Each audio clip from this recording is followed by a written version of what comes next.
The people who get manipulated the most are not the naive ones. They're not the trusting ones. They're not the ones who should have known better. They're the smart ones. The ones who read the books. The ones who think they can spot a lie from a mile away. And that confidence? That's exactly what gets used against them. Think about someone in your life who's genuinely intelligent, sharp, well-read, good with logic. Now think about a time they got completely fooled by a person, by an argument, by a story that didn't add up but somehow still convinced them. It happens more than you'd expect. You'd assume intelligence protects you, that the smarter you are, the harder you are to fool. But somewhere along the way, you've probably noticed the opposite. The smartest person in the room is sometimes the easiest one to talk into something, and once you see why, you can't unsee it. Here's the first thing nobody tells you. Manipulation doesn't target stupidity, it targets confidence. A manipulator doesn't need you to be dumb. They need you to be sure that you'd notice if something was off, sure that you're too rational to fall for a sob story, sure that your judgment is better than the average person's. That certainty is the door they walk through. Here's how it works. Smart people are trained, by school, by work, by their own self-image, to trust their reasoning. They think in arguments. They weigh evidence. They believe that if something sounds logical, it's probably true. A skilled manipulator knows this, so they don't lie with a wild, obvious story. They lie with structure. They give you a reason, a framework, a narrative that sounds like it was built with logic, piece by piece. And your brain, the one that's good at following logic, follows it, right into the trap. This is the trick. Manipulation dressed up as reasoning is far more effective on someone who respects reasoning. A person who's a little more skeptical of thinking itself, who says, I don't know, something feels wrong, often escapes it. Because they're not following the argument, they're following the feeling.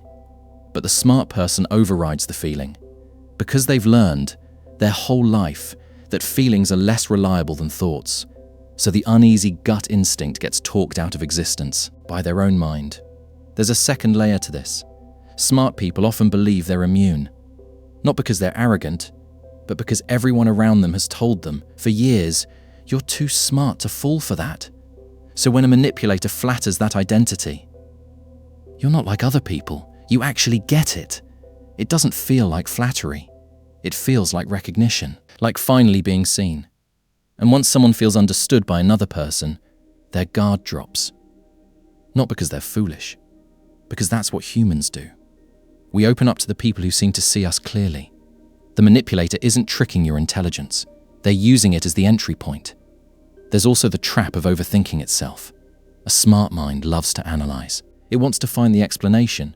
It wants to solve the puzzle of why is this person acting this way? A manipulator can exploit that hunger for explanation by feeding you one. A story about their childhood. A reason for their behavior. A justification that gives your analytical brain something to chew on. And once your mind has built an explanation for someone's behavior, it becomes very hard to let go of that explanation, even when the behavior keeps happening. Because now you're not just reacting to the person, you're protecting your own theory about them. You'd rather be right about your read on someone than admit your read was wrong. That single sentence explains an enormous amount of human manipulation. Here's the part that changes everything. We assume manipulation works through deception, through someone hiding the truth.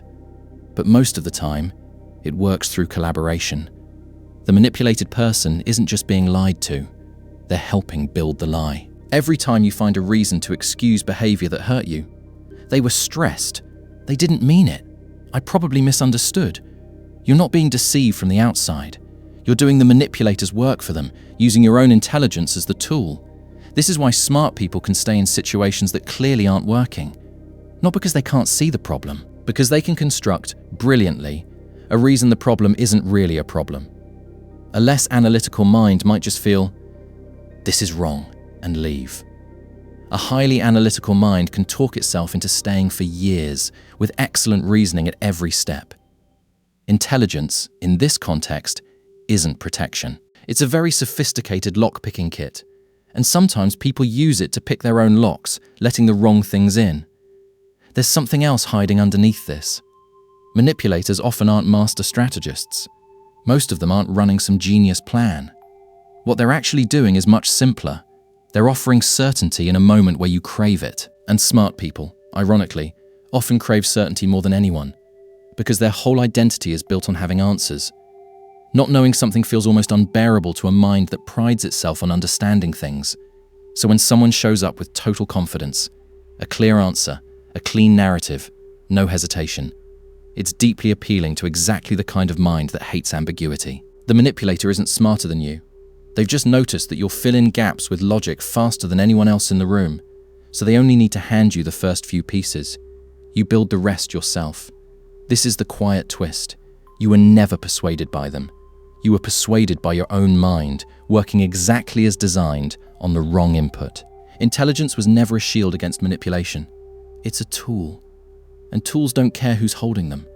The people who protect themselves best aren't the ones who outthink manipulators. They're the ones who've learned to notice a specific, quiet moment. The moment right before they start explaining away a feeling that something's wrong. That moment is the only real defense there is. Not more logic.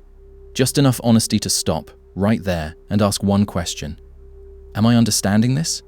Or am I just really good at justifying it?